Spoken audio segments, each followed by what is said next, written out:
on the Drip Podcast. G'day, champ. I was looking for some winners. Sure thing. Please hold. Moses won the 10,000 from Powlele. Away goes Anamoe in the Rosehill Guinea. But Home Affairs has made a mess of them. Coming through is Fireburn with a big run off the fence. I'm thunderstruck. Went boom over the top. Nature Strip clings on. He's king of the mountain this time. Thanks for waiting. No guarantees, but we'll see what we can do. Sounds about right. No guarantees. Who are we kidding? No one. What an absolute day. Just an unbelievable debut for season 5. Yeah. Mate, picking the eyes out of him. Picking the schnoz out of him. Oh, my God. I reckon we'll get to that. We'll get to that. Look, there's some trumpeting to be done, and my word, will it be done? It will be done in full glory. One thing that we, received a lot of feedback about last season, and actually just every season, is people thought we were too within ourselves. Yeah. And we didn't toot our own horn enough. That feedback mainly came from us.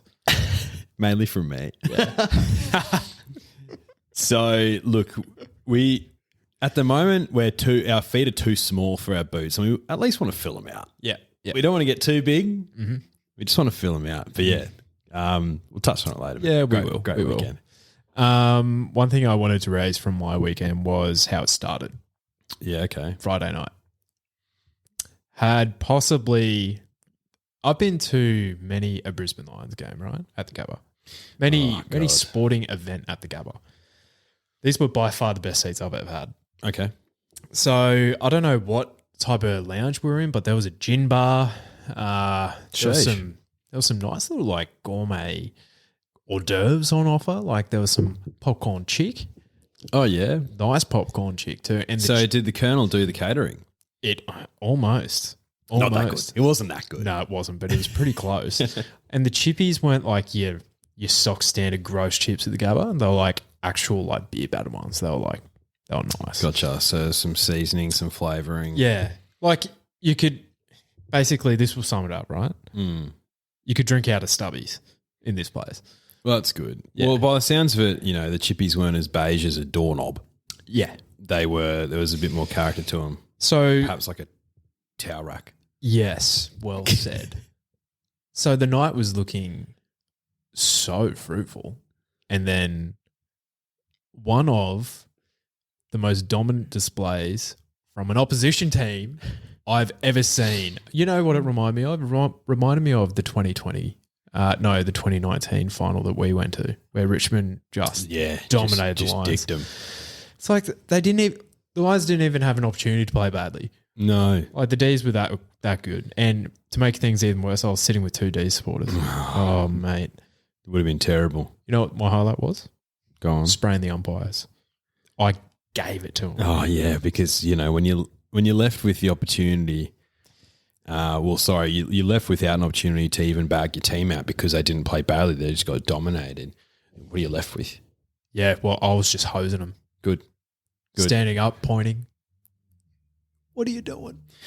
Well, mate, on that note, I would have gone to that game for sure, but we had a spare ticket. Exactly. I actually had a prior commitment that was already locked in, and that was the Melbourne versus Broncos game just across the road at Suncorp. Firstly, scheduling conflicts. Why? Why why would you do that? How many people were at Broncos? It was like 42, 43. Wow. And there was 32 at the Lions. Yeah. So, they managed to obviously fill both, which is great. But I was just sitting there, so I'm a Dragons fan, right? So I do really like Melbourne. They're probably my second team. Broncos for me are fine. So yeah, I was happy to be there. I would have loved to have been at the Lions game, but in hindsight, glad I wasn't, mate. Capitulation with a capital C. It wasn't a good night to be a Brisbane Sporting fan, mate. 60-12, I think the Storm won. Yeah, well, the Lions were favourites with the bookies on Friday night. $1.80. Am I the only one seeing this? And so, what I will announce as well is I hope I actually get paid out this year with the tipping comp win. That's 2 tipping comp wins in a row. I haven't seen 1 cent. So last 2 weeks I've tipped perfect rounds, right? In the AFL. And people might be going like, but Hutcho, aren't you a Lions supporter? And yes, I am, but I'm a realist. I knew that they weren't going to win that game. I just wanted to see a nice, strong performance of the boys digging in, and that didn't happen. So are you the type of guy that will tip against your team? Yeah, I do, but not as often as what I probably should. So, like, I'll tip against the Dragons. I'll tip against the Lions as well, but not as like when there's maybe a 60-40 game and the 60's not in their favour, I'll probably still go for them. Yeah. And to be honest, like, the Dragons for me, because my expectations are relatively low every year, when they start losing, I'm actually not that arsed. Yeah. And before the season started, they were favourites to win the Wooden Spoon. And I was like, that's ludicrous. I was like, they're not that bad. I was like, I reckon they'll finish between 7th and 11th, and they're going to finish at best 9th, at worst 11th. So I was right. I knew where my team was at. There or thereabouts. Yeah, just a real mediocre, middle of the table team. Yeah. Where would they have finished without Ben Hunt? Oh, mate, they could possibly well have been Wooden Spooners. They still wouldn't be as bad as the fucking Titans. They're terrible. If you go for the Titans and you listen to this podcast, take a good hard look at yourself. Well, because you're listening to the podcast of winners, and the Titans are not winners. They're not. Get that through your brick brains. But I just don't understand Gold Coast supporters in general. I don't get Gold Coast sport. Any code. All the good players leave. Free Tino. That's the only thing we need to say. Free Tino. Love Tino. But yeah, Lions were disappointing, mate. And I felt for you being there on the night. But look, it could have been worse, mate. Like, they're still in the 8, you know. And to be honest, 5th or 6th, wherever they are, is probably where they're at, to be honest, this year. Yeah, I say it could be worse, but from the yarn about Dane Zorger, I don't know if we can ever get it anyways. Just a real leader, you know what I mean? Yeah. Honestly, pull your head in, mate. One thing we did forget to mention last podcast was that we've bought a fucking horse. We buy horses. That's what we do. The On the Drip stable is growing. Yeah, it is. And looking promising with one still in the paddock and the other just losing its nuts. Yeah. No, did he? I didn't. I don't think I read, unless I've read that incorrectly. I could have read it incorrectly. I don't think he's lost his nuts yet. Okay, well, if he's still got his nuts, I'm happy. Yeah, I'm pretty sure. So I was thinking, I was like, wouldn't that be sneaky? You sign up all these people to a horse, and then a week later, it's just like, yeah, actually, we've had to geld him. I thought I had the next schnitzel. Yeah, well, I believe we still do, but okay, so I could be wrong. Fact check. But you could also be right because I may not have read that correctly or watched it correctly. Anyway, we have jumped on board with the Bloody Brilliant Beers, boys, and purchased I'd say an eyelash of this horse. It is a better than ready colt out of Hidden Flare as well, and we're in the naming process as well. So basically, jump on the Bloody Brilliant Beers Boys page. They have a story every now and then to help assist in naming the horse, but from early calculations, I think it's either going to be Head Noise or Bloody Brilliant Bronco or something similar. Right, okay. Or even like Toasties or something. Basically, it's named about like content from their boys' podcast. Look, good fun. Yeah, I'm indifferent as to what the name is. Better than ready. Drifters, you'll know Apache Chase, Group 1 winner. Better than ready. Side him. There's probably a couple others that are pretty decent. It's trained by Nathan Doyle. Yeah, by Caliber Racing Group. And he strikes at about, I think, 15 to 20%. So he knows what he's doing. So it's going to be based in Newcastle. But from the reports we're seeing, this thing's going to race as a 2-year-old. So it's the Golden Slipper winning podcast of the age. Look, they say, you know, reach for the stars, and, you know, if you land on the moon, you're still pretty happy. Yeah. Let's aim for the slipper. And if we land on a, you know, Metro Saturday stakes grade winning colt. Sheesh. You'll never hear the fucking end of it. No, because believe me, if this thing still has it nuts, it's going to stud. You better believe it. And you better believe that we're going to be milking that content. That thing be fucking. The bloody brilliant beers boys they're gonna be like, oh, what's that on my neck? What is that? I'm gonna pull it off. It's a massive leech, big bloody leech, because that's what we're going to be doing with this horse, just leeching content from the bloody brilliant beers boys. Hope you don't mind. All right. Did you have anything else before we get into it? No, mate. Let's get the ball rolling. Let's relive glory. So, just thinking back. So, showmanship. Yep, fantastic win. Hell of a win. I thought Prime Candidate was going to get there. I was gritting my teeth. Showmanship got home. Good for you. Good for the podcast. Good for our wallets. Hey, I just reckon that was like you just pull your wallet out and you just collect your money and then you walk away. That's all that is. That's just getting the day off too. You know, it's expected, but you're just happy it got over the line. Yeah, you know, that is 100% funding your next couple bets. Yes, absolutely. Nothing more needs to be said. No. So showmanship, and might I just say, for the ownership group, that's stable, very promising. Oh, yeah. A sign of things to come.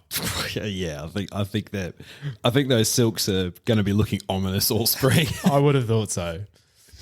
And then we come to your best bet of the day, I believe, was either Lord Ardmore. In the next race or the one after. He ran a nice third. He ran well. He ran well, yeah. No each way of value there. I think he was about $2.60, $3-ish. Yeah. So didn't quite get there. But I think a $30 pot might have knocked him off from memory. Not 100% sure about that. So yeah, research that if you will. But then we get to something else, right? So then, all right, so we get to the Group 1. And Anamoe just shows, I might say, might have a little bit of an omelette on my face. Bit of egg on your face. What? Oh, mate, you know, you put yourself out there. Hey, I'll address this. Okay. I will address it. I'll leave you to it. I'll address it. Have I seen enough? I'd probably say so. Like, that was pretty impressive. And that was like one of the strongest Winx Stakes fields that we've seen. What I will say is the Winx Stakes form always tends to like hold up throughout the prep as well. I've seen it in the last couple of years with BE when she won a couple of years ago, held up, and then Moanga last year was Strong throughout the spring. very strong. What I will say is the horses behind him were very impressive as well. Oh, God, yeah. I thought that was a fantastic return from Profondo. And I might say, drifted out to $15. About $4 the place you could have got. I thought he was over the odds, Profondo. I've got nothing against Profondo. I just love my boy Mo. I thought it was a great tip by you. And Fangirl was fantastic as well. She's shaping up to be a really, really promising mare, Fangirl. Yeah. Just if she draws a barrier, she goes closer. barrier, dry ground. That's key for her. Very big key for her. Yeah. Can I just say, drifters, if you go back and listen to my thoughts on Anamoe prior to the Winx Stakes, where like the trumpets are out, we're playing them Toot, toot. It was pretty bang on. Yeah. It was pretty bang on. Fuck, my boy's in for a good prep, isn't he? Oh, I think he might be. I think he's in for a very good prep, Mo. Are we talking, is he the best chance out of, I know I kind of asked you this last week, and actually looking back, I don't think he answered it. Is he the best chance of the Australian horses to win a Cox Plate? Yeah, without a doubt. Yeah? Based on that now that we've got more evidence, yeah, he'll get better. Yeah. Well, based off what J-Mac was saying, he's finally clicked him, put it together. Oh, mate, you could just tell. He just knuckled down. And you know what I actually didn't mind seeing is like pretty much straight after the winning post, he basically let down, like stopped racing. To me, he knows where the winning post is and he just powered to it. Whereas like you could tell that like the likes of Profondo, Fangirl, and who ran into fourth? Was Halal fourth? Yeah, it might have been. Yeah. They like Profondo looked gone at the 100, but then he found again right through the line and it was really strong. I was like, oh, that's good. There'll be so much improvement. 100%. And Fangirl was strong through the line, but I actually didn't mind seeing that from Anamoe going like, oh, he might know exactly what he's doing now. Yeah. I was very happy with him, mate. And just with that, if you have him parked up in the first third of the field, particularly when the track's in the soft, dry range, he's just got a burst of speed. Because he's not a massive colt. No. He's in for a good prep. I was very happy with that. I was pumped. I agree. You took him one out in the quaddie. I did.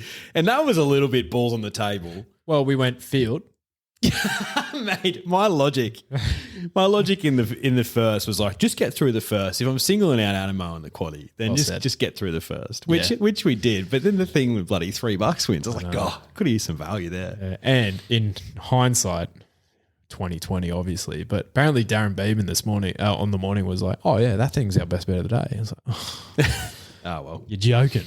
Well. So yeah, then we had Anamoe. And then obviously the third leg. What happened there, mate? Remind me, please. So, look, I chucked the Godolphin thing in there, which was the favourite. And then I can't remember what it was called, but it was in the Aussie Bloodstock Silks. I chucked it in as well. It was like getting pumped in. But then I chucked my thing that I was actually really keen on, ZOUGOTCHA, which we spruiked on the podcast. Well, you spruiked. Yeah. Chucked her in as well. And I think she got down to like 12s or 13s, like something like that with Neds. So I believe you spruiked her at double the price at about 24s. Yeah. You jumped on yourself at 32s. At 32s. Oh, it was a good collect. That's unbelievable. It was a good collect. And mate, she ran time, ZOUGOTCHA. Worst part of the field. Worst part of the field. Willie Pike rode her a peach. I think he watched J-Mac in the bloody Wink Stakes and was just like, I'm just going to do that then. Well, apparently what Pikey was saying on the day is like, where that lane, he was like, there's nothing wrong with it. Oh, right. So he was like, yeah, I'm just going to, if the runs are there, I'm going to take it, basically. And he wasn't afraid of going even further to the fence.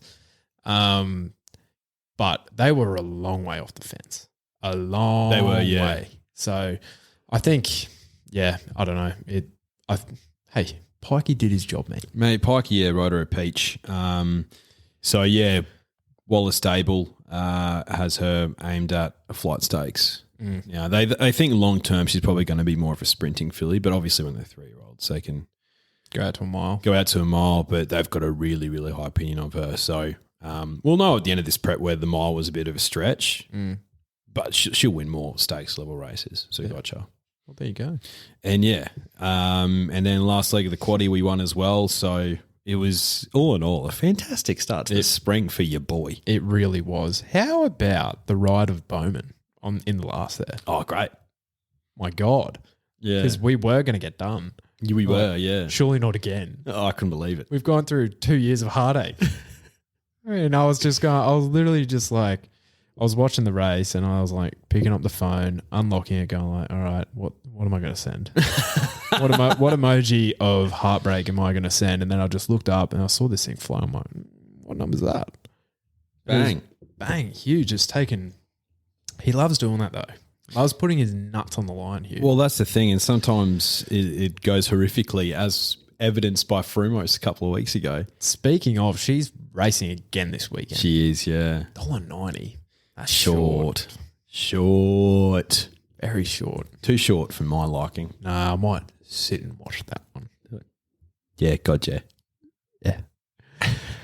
But Group 1 racing returns this week, mate. It does. It does. And I reckon we should go to the Memsie, bro.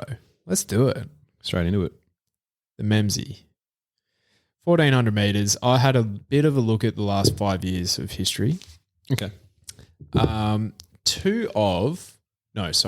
of the last 5 winners have been second up into the race. The third one was third up. So I think from memory, Behemoth, he would have targeted this race. Yeah. And then you had Scales of Justice second up. Oh, maybe even third up he was. I can't remember. Vega 1 and then Humidor as well. Last 5 winners. There's not a lot of here that are No, They aren't fresh. No, there isn't. And I kind of struggled to, I was like, oh yeah, that could say something, but like, I think a lot of these are just going to need the run. This is like the Melbourne version, the Victorian version of last week. Yeah, for sure. 100%. In the wing stakes, it's the same sort of thing. Like there's a couple horses where 1400 is right in their wheelhouse, but a lot of these have got bigger fish to fry.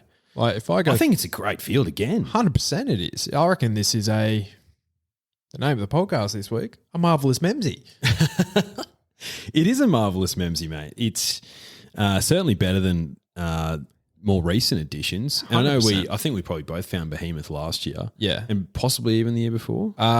Maybe. I can't quite remember. But looking through this field, right? So I'm Thunderstruck, probably going towards a Cox Plate. Yep. Cascadian, probably like a Champions Mile or something on, the day after what's that day? Champions Day? Champions Day, whatever they call it. Yeah. Alligator Blood. The blood. Apparently he's going to a Cox Plate in those new silks. Oh, fuck me, mate. Where isn't he going? Honestly. They're talking about Japan Cup. This horse is single-handedly keeping Ben Dorries in work. Yeah, Ben Dorries running out of ink. Honestly. Like, he needs to replace his bloody keyboard. Yeah, for sure. He's writing that many bloody stories about him. But, yeah, he's here. Jerry Harvey now in those famous silks, which I actually quite like. Yeah, I don't mind him. Nonconformist, Caulfield Cup, Western Empire, heading to a Cox Plate. Call Sign Mav, I think he ran in the Cox Plate last year. Yeah, he did. Elephant, probably not good enough for these. Z-Rec, same. Dragon Leap's an interesting one. I think it's a half-brother to Elation. Sure is. Memory. Do you know much about this horse? No, I don't, to be completely honest. Okay. Lightsaber, to be fair, he's probably like one of the track trip horses. Yeah. So $41 might be overs. Elation, that horse could be anything. Tefane, she's still not done. She's, I saw a comment today, she's the John Farnham of Australian racing. Well said. Because she just keeps coming back for one more. If you look at the ownership, you'll see something very different about her. Yeah, and it's a change for the worse, I think. Well, I was looking at these future markets, right, like a week or two ago, and I'm like, there's like maybe 3, max 4 horses that I could like look at. I reckon they're the ones I'm going to play around. She was one of them. Then I see Yulong Investments. I'm like, I can't do it to myself. I can't. I love Tefane. Don't love Yulong. No. And you know where she's done this before, mate. She raced in the Everest one year in the Yulong Silks. Did she? Yeah, when she did her kidney thing. Oh, that's right. Remember a classic legend one? I tipped her that day. Yeah, I can't believe it. Still can't believe that I tipped her in that race on that day. But yeah, she's already racing there. It failed once. I've seen all I need. That's all the evidence I require to go around her. I believe so. But look, to be honest, like 1,400 metres, she's drawn a barrier. This is right in her wheelhouse. Oh, she could win this, 100%. Yeah. Like she won the CF4 first up in the autumn, and she went around about $11. She had it all her own way that race. She's got a little bit more competition for being up on pace in this edition. Well, you have Snap Dancer right down the bottom, then Jewess as well, who, had an irregular heartbeat and was scratched from the wing. So, my question to you is, what way are you thinking? Well, mate, I like a lot of horses in this race, just generally speaking. God, yeah. Like, I think Elation for me, I don't know if I was the first to say to you, but would have been in the first conversations we had before even its second race. I was like, mate, watch this thing, because I think we were at the track. I was like, watch this thing, and it just casually just burst through the field and won and did what it needed to do. And I was like, this thing's good, and you're like, yeah, that thing's gonna be a good horse. So yeah, I've got a very high opinion of Elation. For me though, I want to see. Like, I'm not going to spend my money on him, but I think you're getting a decent enough price. But I still think he can win. I'm Thunderstruck's not one of mine, but he can win. Snap Dancer, I think, can win. Wow. Honestly, yeah. Okay. I think she's a genuine Group 1 horse now at this sort of distance at her upper level. And she gets herself in there with every chance, because she's going to be leading, but she's going to be under more pressure. The blood's going to be underdone. We saw that throughout the week, so I don't want my money on him. I think Western Empire can just win this because he just could be better than him. Yeah. So I think he's in with a chance. But, man, I'm going with big odds Okay. in this race. I love to hear it. So, Lightning struck last week. Try and look through here. I don't know what way you're going. Oh, yeah. I don't know. You don't know? I don't know. Yeah. Well, look, I'll tell you one thing for sure. It's not bloody elephant. After I backed him last week, and I should have backed Mr. Brightside Commiserations. the other week in the PB Lawrence. Kevin Parker. Yes. My apologies, Kevin. So, big odds. Big odds, mate. I think she could just be, like Anamoe, probably our best weight for age horse in Australia by the end of this prep. And that's Jewess. I know this is well and truly short of her best, like without a doubt. And that's the biggest handbrake in my own personal brain right now. But I think there's going to be pace on in this race. I reckon she's going to be midfield. I reckon she could just go bang and be like, yeah, I'll just pick this one up on the way to picking up something else. Like a very elegant style, you know what I mean? Yeah. And key for me, I think, is a drying track. While she's got form on a softer track, I think over a drying track, I know in the Queen Elizabeth she failed, but so did Anamoe. So I'm just going to write that race off. And that was one of the most bizarre days of punting I've ever seen. Yeah. You weren't know, in the top 3. You had no chance. Exactly right. Mate, yeah, I just got a feeling about her in this race. I think she could win this, and I think she could win over a mile. I think she could win over 2,000. I think she could win over 2,400. She's the heir to the throne from a queen perspective. Mm-hmm. Now that Very Elegant has well and truly left it barren. Well, I might even say, how would the equine bedroom look with Anamoe and Jewess just shacking up together? Mate, that is that progeny could just be anything. Sheesh. That could be the Triple Crown winner. Oh, Taking out all the majors in one season as a 3-year-old. well said. If you have no idea what you're talking about, just, check out our Neds content this week on Twitter or on our Instagram. Should be back this week. So that's me, mate, and I know you probably weren't expecting that, but what are your thoughts on the race? Talk me through it. $21 for Jewess. Yeah, I know. And I think that's probably a bit longer odds than what you'd expect. Yeah. Because people are looking at her and just thinking, nah, way too short, which is fair. But I'd prefer to have my money on her storming home late than I'm thunderstruck, which is the way I'm thinking it.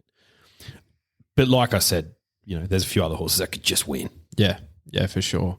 First up, last prep, she was in the Apollo and finished 9th, but it was a very eye-catching 9th. She could do that, but this is probably a lighter race on, actually, compared to that field. So it's a good case you've made. She goes in the quaddie, Bradley. I really struggled to pick apart 2 horses here. I did have 3 to Fane, but I left her out. Rest in peace. Oh, good comfort. Oh, my God. I think she might just have other things on mind, i.e. motherhood. Yeah, so fair. But, hey, she finished off the prep really nicely. She was unbelievable. And I thought I collected. Yeah, I thought you did too. And then, was it Cascadian? Yeah, it was Cascadian. Well, he's in this field. Not again. He's in this field. I refuse. Yeah.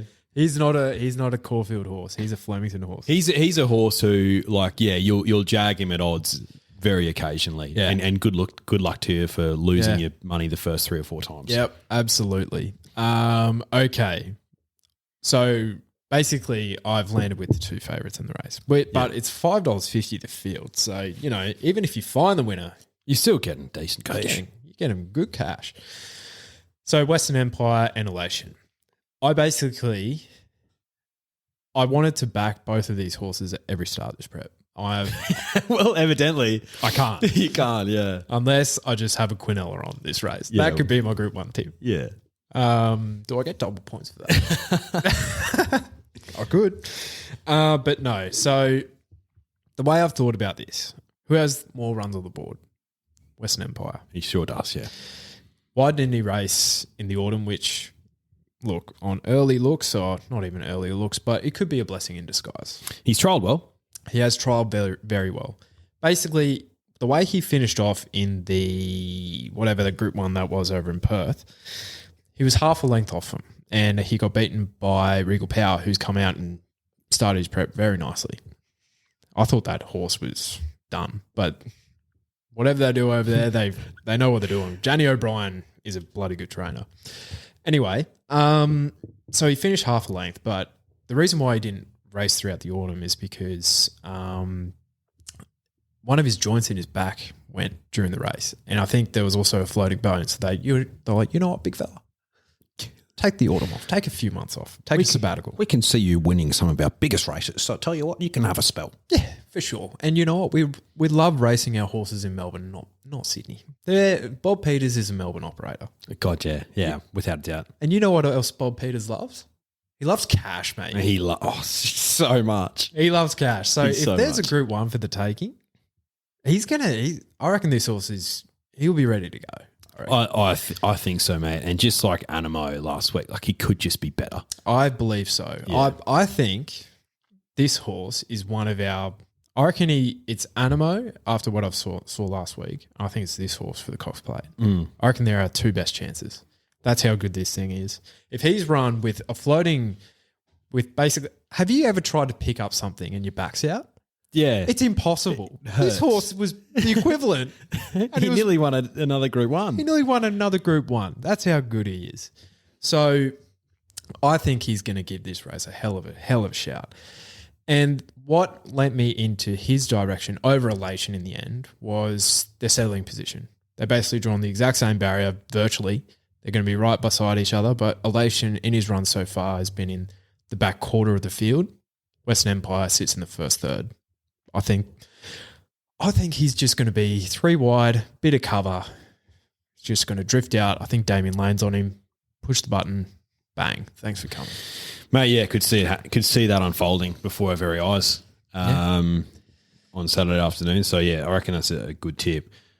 On that, though, like we were talking pretty recently about, geez, our middle distance weight for age ranks are pretty slim at the moment. By the end of this spring, mate, we could be looking at horses like, you know, Elation, Western Empire, Anamoe, Jewis, Zaki, Hitotsu's injured, incentivized. Like these are all like good, high quality horses. Yeah, you know, so absolutely. I think it'll be good for the game if Elation gets up, if Western Empire gets up.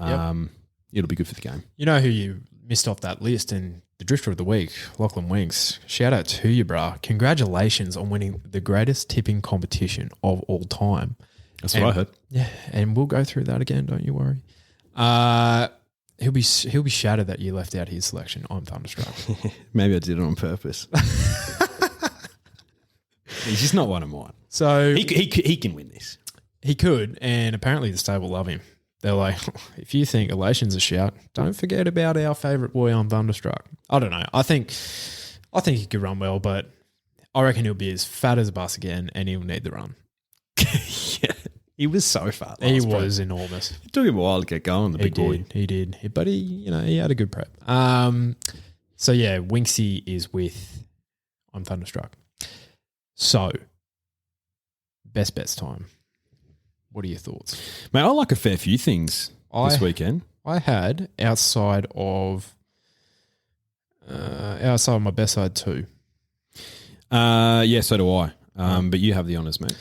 All right, let me do that. So I'm just living in Caulfield this weekend. So am I, mate. You know, it's just something about Melbourne, mate. You know, it's the culture. I feel like they have really good coffee down there. Cafe culture. That's what I heard. Yeah. But race 5, number 10, Zambogini. This horse is 2 from 2. You're going to get around $7 to $8 on Neds. Now, if you watch his replays, you're gonna look and go like, this horse hasn't been anything, and you would be correct because I think it was a field of 4 and a field of 5 that he's won in. But what that horse was doing was basically finding the front, looking gone, but then just hanging on. Yeah. Like, okay, this horse has a little bit of ticker. And he started $1.50, $2 favourites each time. This horse has had about 2 to 3 trials and they've sat off him. And it's like, and then I think they're just trying to teach this horse how to go about things. So bigger field, I reckon he's going to take a sit about midfield. Matt Laurie's the trainer. very underrated trainer, that guy. Goes at about 26% this season. Like, yeah, when he takes them to the races, they win. Yeah, 26% of the time. 26% of the time. They win every time. Well said. But you're getting $8 to find out. Zambogini, number 10, race 5. Fair enough. I actually really like the 12 AF Cabinet in that race. Caulfield Guinea's favourite at the moment. Query for him is he's going back from 1,400 down to 1,200, but I think he could just be better. Jay Carmen board. So that's one of my bets of the day. He's $3 with Neds. Yep, lovely. My second one outside of my best is race 7, number 1 at Caulfield, Graceful Girl. I hope Bob Peters has a day out. By the sounds of it, gee whiz, you could be absolutely stoked. Yeah, so during the week, there was an article from Bob going like, look, don't back any of my things this week because they won't be wound up. And if that's the case, so be it. But I think there's something similar around this girl this weekend. $8. Yeah, $8 for her is at that distance, 1,200 metres. She's tough to beat. Group 1 winner, won the Winterbottom over in WA last prep. I think looking at the average this year, she could get a slot, mate. Yeah, like I feel like it's a bit thinner, and I think we said that this last year. But there's slots up for grabs. Basically, I think there's only 3 locked in. Mars Crusader, 4, maybe 5. Marzu, Nature Strip, Lost and Running probably, and Eduardo, I'd say. So there's 5, and there's probably like something similar left. Yeah, should be one of the leading chances. I think that they have to have intent here. Have to. So I reckon she's going to run a hell of a race each way, all day, safe as the others. Fair enough. Another thing I like in race 6 is number 10, Star Patrol. Yep. I think he's a pretty good horse. $4.20 with Neds at the moment. The main danger to him, probably generation and in the boat. But from what I've seen from Star Patrol, I think he's going to have a bit of a fitness edge on them. So I like Star Patrol. Mm-hmm. Mm-hmm. What's your best of the day, young sir? My best of the day is going up against Star Patrol, and that is in the boat. Yeah, right, okay. Horse just doesn't know how to run a bad race. Very true. Like, before he got scratched in the Goodwood, he was favourite for the race. I believe, don't pay that close attention to Adelaide racing, but I'm pretty sure that was the case. I think he'll just be there right in the end. He sits on speed.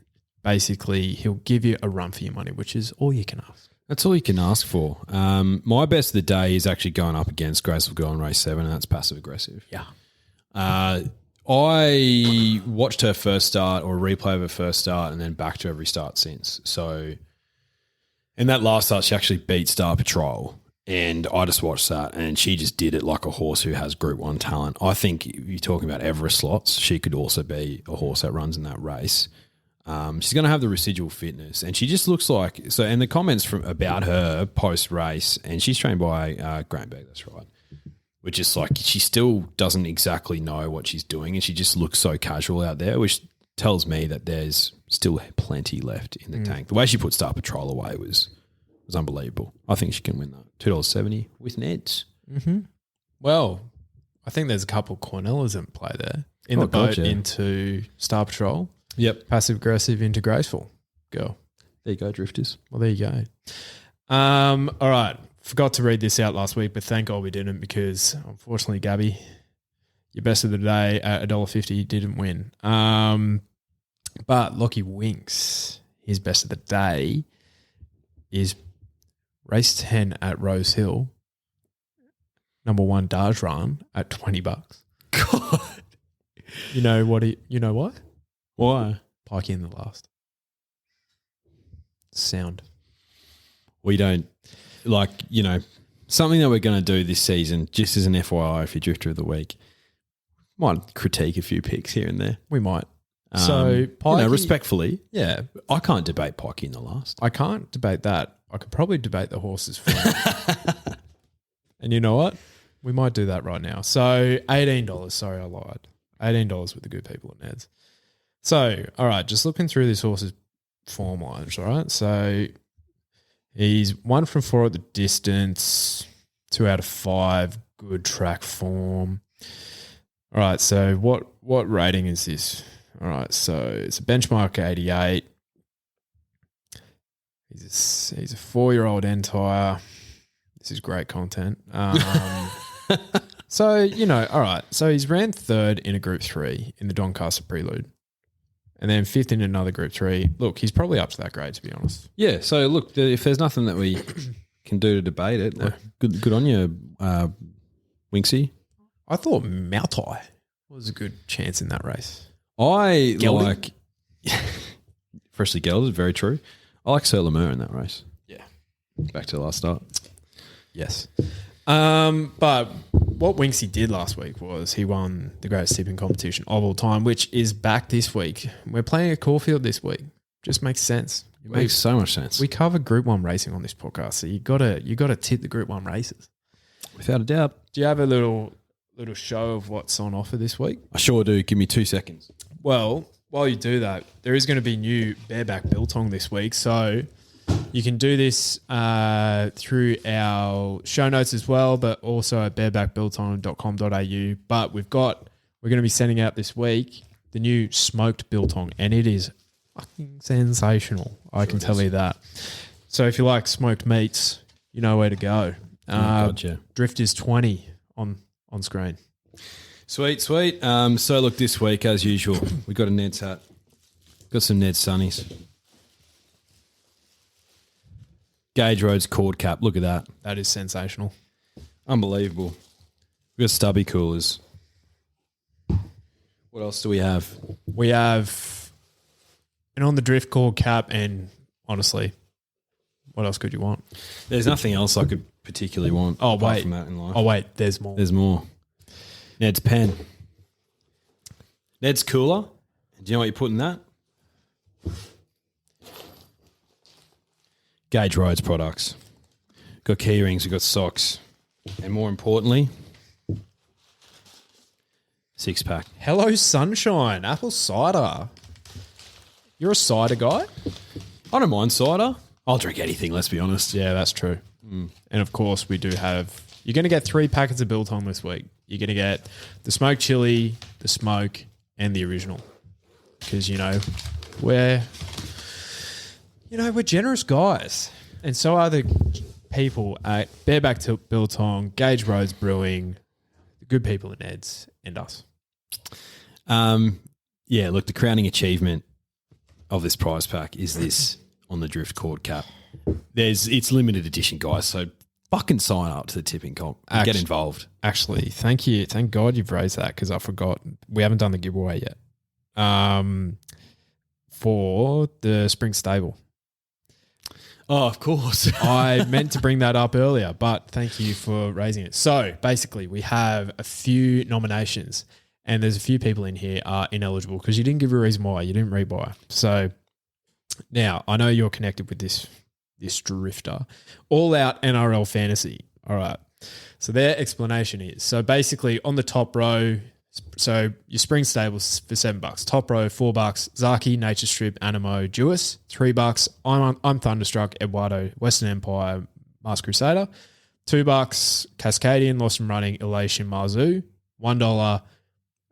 Converge, Fireburn, Espiona, Passive Aggressive. All right. Good selection of horses there. All Out NRL Fantasy. Anamoe, aka the Cronulla Sharks. Bottom 8 bully, loves the free cards. Stack them against the guns, got no chance. Marzu, aka Cowboys, bright up and comer. May need a year or two to unlock full potential, but worth the gamble. Couldn't have said it better myself. Espiona, aka the Roosters. Under great guidance and could cause some problems late in the season. I couldn't have said it better myself. It's pretty good. Jess Mitchell, one of your mates, mate of the podcast actually. Nature Strip, Marzu, Espiona, but sorry Jess, that's not getting the job done. Macca's gone in, but all right, there's a couple of serious ones here, right? So Mitchell Cashmore. Now he is actually one of the hosts of the Mock Sports podcast. Right. Anamoe to target those staying races, can't go past him. Cummings said it best that he's a horse with all the upside in the world, and you could build a stable around him. Marzu for the Springs is just on another level since becoming a gelding, and he's the ideal chance for you to get into an Everest or a TJ Smith for the next couple of years. While Converge takes the middle distant races, he's tough and can match it with the best of them when asked of it. Not much more you need, really. Clancy Nugent, another friend of the podcast. Zaki does what he wants when he wants. Won't piss off early like his well-hung male counterparts. Marzu makes the best out of a shit situation. Never gets sloppy seconds, always winning in the wet. Fireburn, slack recent trial but doesn't care. Coxplay, aka the best race to watch in the country, inbound. In my opinion, I think Clancy's got it.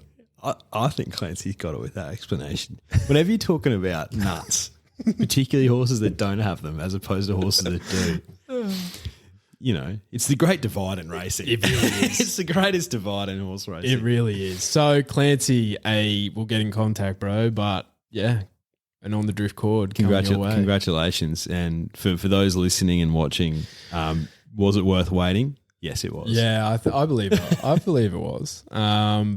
But yeah, all right. I believe that's all we have. But thank you for listening, Drifters. As always, hell of a start to the season, numbers wise. But yeah, thank you for the support. And tell your mates, give them a kiss for us, and listen to the podcast and give us a rating, all that good stuff. Follow, all that good stuff. Yep. Say good day to your mum.